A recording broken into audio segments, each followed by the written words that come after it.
But Rocketplane never launched an MVP. Why you chose not to launch with an MVP? If we launch too early, then customers will give you inputs and feedback that is similar to what they have seen in other products. And so you will be forced to become like other products. If you have a vision for doing something different, then build enough of the differentiation upfront before you launch. So that was our thought process there to say, okay, let's not launch too early. Let's launch after you built enough product, enough differentiation.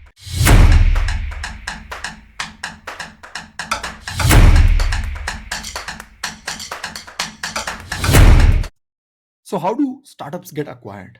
And how to build a global product out of India? So, today we talk to Sri, who is the founder of Rocketplane. Rocketplane helps companies in client onboarding and helps minimize churn or dropout in the integration process. So, they are one of the fastest growing companies in India that sell to the US market. Welcome go venture podcast के season 2 पे I am Pritesh Kumar आपका host and co-founder of Function Up. I've run multiple companies, raised and burnt capital, and have shut startups down too. Fail हुआ, learn किया and succeed भी किया at almost everything that the startup in the business world can offer. Hence, go venture podcast एक friendly reminder है उन सभी hacks and strategies के लिए जो जरूरी हैं ग्रो करने के लिए and to achieve your dreams. Lastly, join our group in the description to share stuff and startup networking with like-minded folks. Hey Shri, welcome to the podcast. Hey Pritesh, thanks for having me on.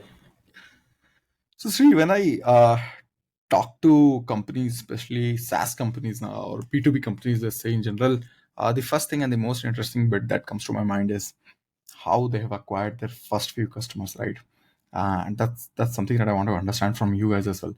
Even some giant companies have had crazy initial acquisition journeys, right?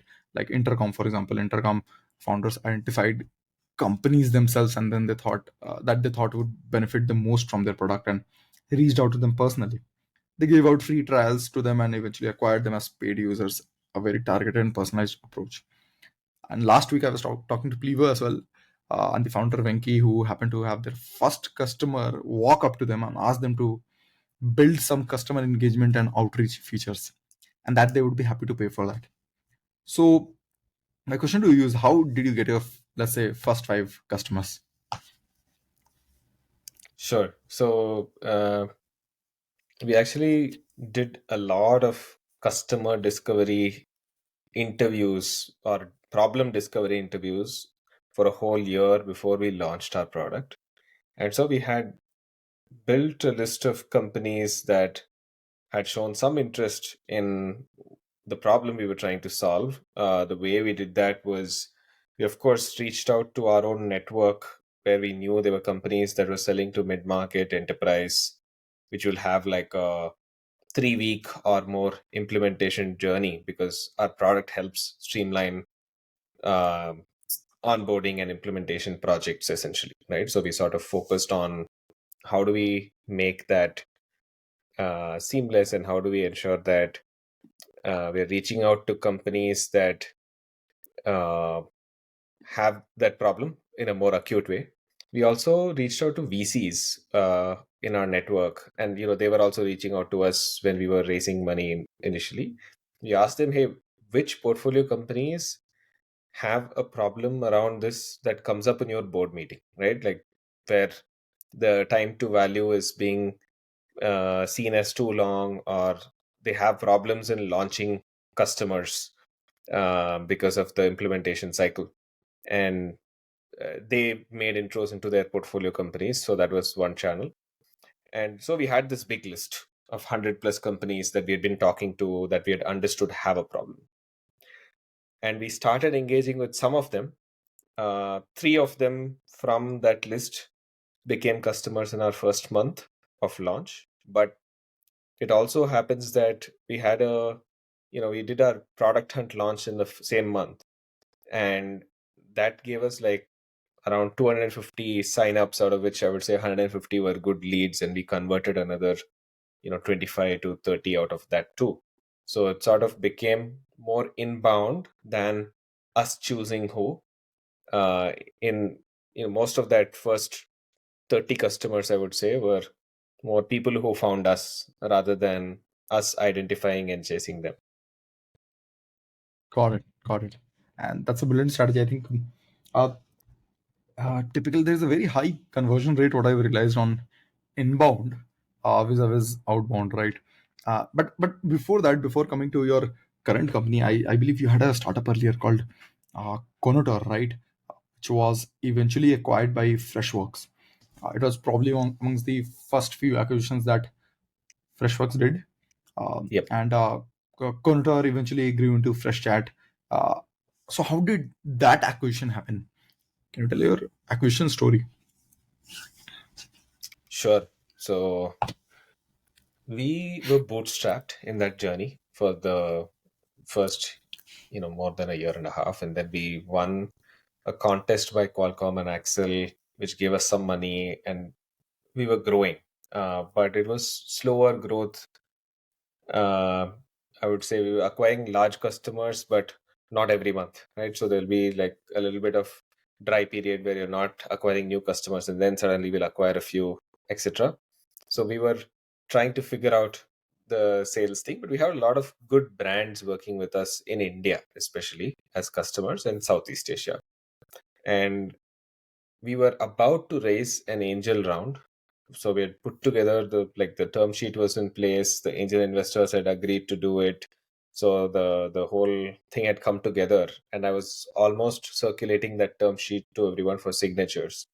And at that time there was inbound interest in acquiring the company that came from one company, which was backed by a VC. So the VC had reached out saying, hey, this portfolio company of mine is interested in figuring out if you folks can work together, and they're interested in your technology, etc.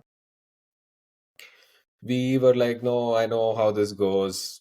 Too many companies in the past had told us, we will be trying to sell them product, they will say no, can we instead acquire you, and then there'll be like a low ball number.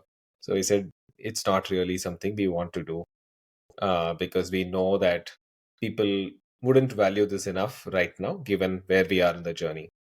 And they said no, they're very serious about this, you should at least talk to them. And we had a conversation, and they kept hearing about us everywhere. So they really wanted to do it. And I would say we had like a good negotiation happen, and it felt very favorable. It felt like this was a good deal for us. And at around that time, it happened that there was also a conversation happening with uh, Girish of Freshworks to see if we can bring him also as an angel. Mhm. But we just initiated that conversation. He brought us in and said, "Hey, instead of doing it as an angel, will you join us on this journey at Freshworks?" I think they also were aware that we were having this conversation because Axel was an investor in Freshworks. They had also put money in us through that Qualcomm Q prize that we won. Mhm. So that information was there, I guess. So, you know, both these conversations were happening.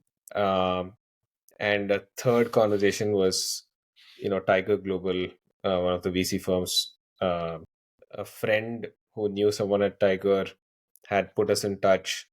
It was very early stage for them, so I wasn't too hopeful, but there was a call with Lee Fixel that was going to happen. And on that call, again, Lee Fixel said, hey, why don't you do this with Freshworks? It's too early for us, but you should do this with Freshworks. And roughly, like very quickly from there, Girish also made a call and said, I know you have another acquisition offer, but we are willing to, do something similar over here. We don't need to negotiate too much. We'll match whatever someone else will do, etc. And then it became an easy decision for us because Fresh Desk at that time, not Freshworks, right? They were Mhm. doing fairly well, had a lot of respect in the community for how they were growing. So we thought it's almost a no-brainer then to do it with them because it is a good value. We didn't have too many investors that we needed to pay back yet.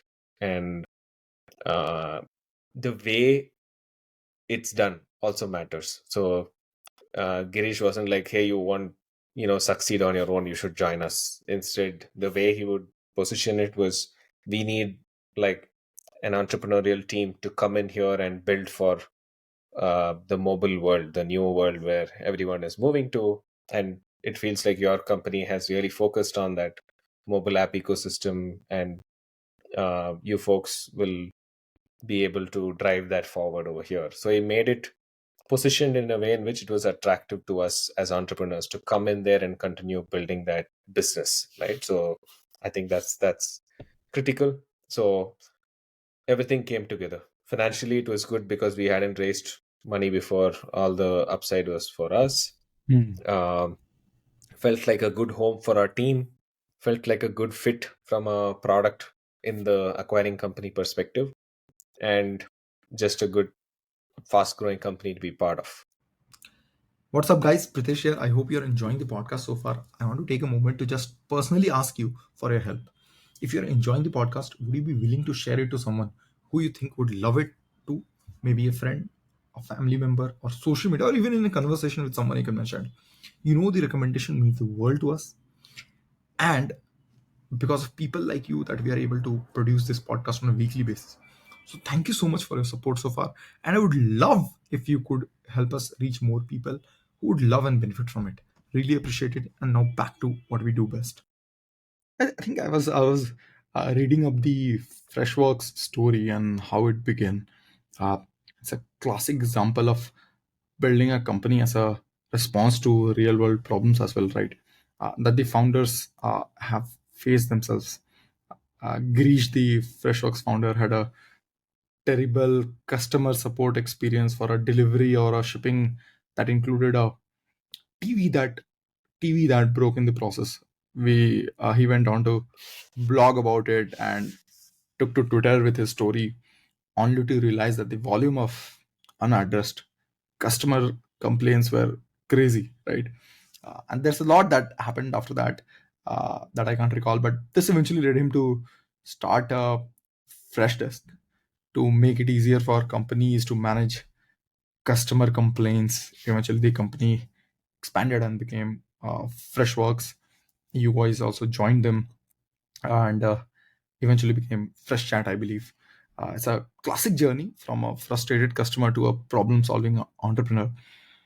So, what I want to understand here is that so you went into Freshworks, and how did you decide to transition from Freshworks to Rocketplane today? Sure. So we spent 4.5 years at Freshworks continuing to build the chat and messaging business over there. And at one point, so I would say it's more about being inspired by what Freshworks did for the SaaS ecosystem in India, right? Like they were really showing the way, growing fast, growing to a scale where, you know, no other SaaS companies from India had gone. And it was inspirational. It was something which, we felt we were going to SaaS school for 4.5 years. We were learning every day over there. And at one point in time, you feel you need to graduate, right? So that's what happened after 4.5 years of being there. We felt we've learned a lot, especially the last 2.5 years. We had a very rapid growth journey inside Freshworks. And that made us realize, oh, here is what momentum feels like in a company. And we could see the benefit for our team as well over there, how they were pushed to level up and grow in different ways. And we said, oh, if this is what it feels like, then we want to do one more. And this time, optimize for having that momentum on our side. And we looked back at our journey and said, okay, what was like a poor experience for everyone involved? And we felt that when we sign a contract with a customer, it's like a super exciting time. Everyone is like, yes, we've like closed an amazing deal. The customer is also excited about the partnership. And the next phase becomes super critical to build that trust, to sort of set things in motion the right way with that partnership. And that's exactly where we were creating a black box for the customer, for our own leadership. There was, too much of anxiety on both sides. You would always start with an unreasonable time frame and say, hey, we're going to launch this in 3 weeks and then it will take 3 months, especially for larger customers, right? And that's exactly where we should have had a very well planned, well thought through experience for those large customers. Because if we do well, Mhm. they're going to grow fast with us, they're going to expand with us if they can trust that partnership. If they, if the partnership feels like it's going sideways, if after 6 months, if the customers, the leadership feels, hey, we started this 6 months ago, we signed the contract, why are we not fully seeing value yet, why are we not live yet in some ways, then it's going to break the trust and they're going to look at the first opportunity to churn. And so Had we you felt, had you yeah, also seen, say, drop-offs during the onboarding process? there was disengagement that would happen in some cases, right? Mhm. But overall it just felt like at a period where you need to be extremely customer centric, we were, creating a poor experience across, different. Instead of using one product, we were using like, hey, here is a, spreadsheet plus a project management tool plus like Slack shared channels plus Google Docs. Everything was being stitched together. Information was siloed. A leader on the customer Mhm. side or on our side could not truly understand where is the sentiment around this project, where is the project, when will it truly launch, what are the big risks. So you needed like some way to have better control over all of this, and we thought we should build it. Got it. Got it. Got it. And Rocketland mainly works on the customer onboarding journey, right? So, what do you think? Why do you think customer onboarding is a crucial part of a company's growth in general? Right. So think of us as purpose built software to run customer facing projects and hold each other accountable. So it could be a onboarding, it could be any other professional services delivery as well that we enable. And why is this important? I think, as I said, the partnership with the customer, it needs to feel professional. It needs to feel the customer should want to trust you to build upon that partnership. And today, there is a lot of struggle in that area. When you bring in a new customer for your business, if you do a sloppy job of how you engage with them, if you're not sending like the right kind of weekly status update to everyone involved, it's very easy for the customer to blame you for the partnership not working, right? So they'll see that, hey, it's been uh, 3 months, 4 months, we are not, uh, completely launched with this product. Why are we doing this? Or someone changes in the system and they're unhappy with the progress, and no one knows what transpired in between because the teams haven't done a great job of reporting up on it or holding each other uh, accountable to the journey. And that's where we felt, hey, if we take this as a problem and build a specific experience around it, it will help everyone involved. Every project, like a digital transformation project or implementation, onboarding project, whatever it is that you're doing, if that is more successful and if it launches faster, everyone saves time and resources, right? And it cements that collaboration between the parties and helps the customer want to do more with you. So that's why it's extremely important. You can create more advocates, referrals from that customer faster and bring more business from them if you impress them in that journey. And that's what we help them do. So, Sri, you talked about mainly transparency, right? There's transparency, there's sharing of information on time uh, that will create more and more trust, right? But you also talked about, and which is a major factor, I believe, in customer churn also, which is uh, the duration that gets spent, the time that gets spent on the onboarding process, right? Does Rocketline in any way reduce the or help reduce the time taken in the onboarding process as well? Absolutely. So this is called time to value, right? Mhm. In the customer success world, implementation world. Firstly, I think companies are all waking up to, hey, it shouldn't take so much time. We should design a journey where the customer can launch faster with you, get to some form of value faster with you, and then continue delivering on that value.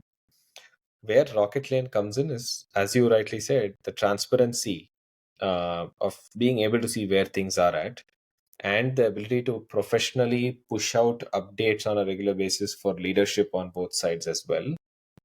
It becomes a forcing function. It makes the teams on both sides hold each other accountable, because everyone can see those, where is something waiting, who is it waiting on, and that leads to faster journeys. We've also done a lot of automation, like, hey, every Friday 4 p.m. this beautiful, well designed status update should go out to everyone involved. Or in this critical milestone, if someone does not finish this on time, then send an automated email nudging on that, or an automated message about it, or follow up with the customer on something that they need to provide you. So there's a lot of things that people need to do manually today that is automated by the software. And that again means it takes out a decision. So sometimes our teams are thinking, hey, I followed up yesterday on this task that the customer had to do. Should I follow up today? Should I wait for 3 days before I follow up again? What is the polite way to engage, right? But when it's coming from a system, the system can be relentless. It can say, hey, I'm going to follow up today. Tomorrow, it's become overdue. I need to chase the customer for it. Hmm. And that's what the system does, right? So it helps you um, not wait on specific time passing before you can, reach out again, etc. And because it's coming from a system, the customer also doesn't feel like, hey, why is this person throwing me under the bus in front of my manager and saying I did not deliver? Instead, it's like, hey, you know what, this is a system we use, the system is going to send out an update every Friday, let's all keep the project updated. Hmm. Got it. Got it. And then what I've understood is that probably there's a, I think speed is a lot about follow ups, is a lot about being able to drive everyone to do things at the right time, right? And let's talk about Rocketplane a little more and the kind of progress that you have done. You seem to have made a significant strides in a relatively short time, right? Uh, but at Rocketplane, you didn't exactly decide to follow the conventional startup building paradigm, right? You never launched an MVP. You launched a full-fledged product. Can you elaborate on Rocketlane's approach and why you chose not to launch with an MVP? Right. So, one of the things I mentioned earlier was how there was siloed tools people were using, right? Like they were using, as I said, Google Docs plus email plus Slack shared channel plus, project management tools, spreadsheets, etc. We felt when we build this, it should be a unified experience where it becomes very all in one, right? The communication, the updates, the meeting notes, the documents, the project plan, everything comes together as one experience. And for that to happen, we can't do like a piecemeal launch where we say, hey, first we'll launch the project management, then we will launch the status updates, then we will launch the documents, etc. Because then for a customer who initially adopts, they don't see that vision actually coming together. So there is no reason for them to actually move from some other tool to this, right? That vision of all in one is something we wanted to bring out from day one. And you can't launch an all in one product that does 30% of what each of the pieces need to do. It needs to feel mature as well for someone to say, okay, I can actually move from a Google Docs to a Rocketplane document, or I can move from an Asana or a Smart Sheets to Rocketplane. So it needed to feel mature on day one. And that's why we felt, the right approach would be to build enough product upfront and then do the launch, rather than I'll give something basic to the customer and I'll keep iterating with them. It also is our belief that if we launch too early, then customers will give you inputs and feedback that is similar to what they have seen in other products. They will ask you for features and capabilities that they have seen previously. And so you will be forced to become like other products. They'll sort of take you on that journey. So if you have a vision for doing something different, then build enough of the differentiation upfront before you launch, so that customers see where you're going with it and they don't ask you to become like other products. So that was our sort of thought process there, to say, okay, let's launch, not launch too early. Let's launch after you built enough product, enough differentiation. Of course, we kept validating that along the way by showing customers where we were going with it using mocks like prototypes, Figma, designs, Mhm. etc. And those designs were not for part of the product, but for the whole product, so that they could envision what it would be like and then give us feedback. And what features do you think uh, that you needed to get started and launch a full-fledged product back then? So we did a combination of, there's a project management experience, but it has this angle of what is internal and what is external, what is not shared with the customer versus what is shared with the customer. There is a branded customer portal that we launched, and all the document collaboration could happen natively. So you can create your own Rocketplane documents. You can also embed third party documents in it. You can have Slack style communication with the customer right from inside the product. And like a beautiful Salesforce integration, Slack integration, Jira integration. So these are things that we had at launch. But when you launched, you did not or maybe before launch, you did not generate revenue for a long time, and you're building a company, right? Typically, the wisdom in startups is to build alongside your customers.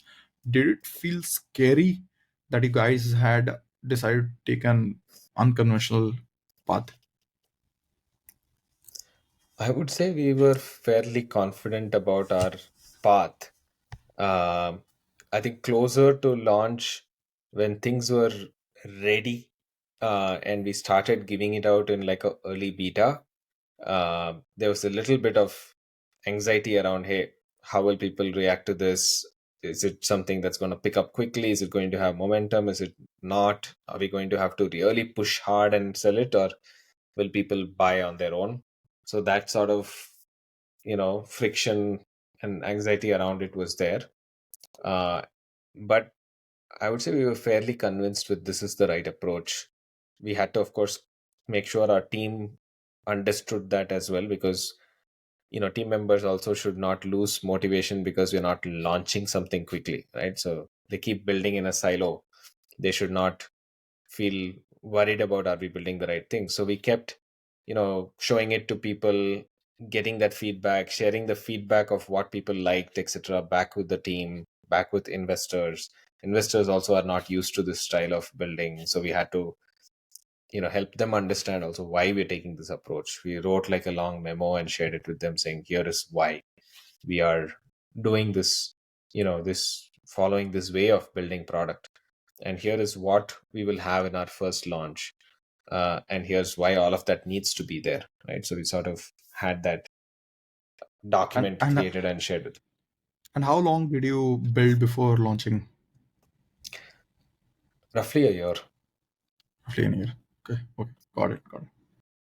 If you like this, if you enjoyed this, it would mean a lot if you subscribe and share your thoughts, reviews, and the guests you want. Join our group in the description and दोबारा मिलते हैं next discussion में.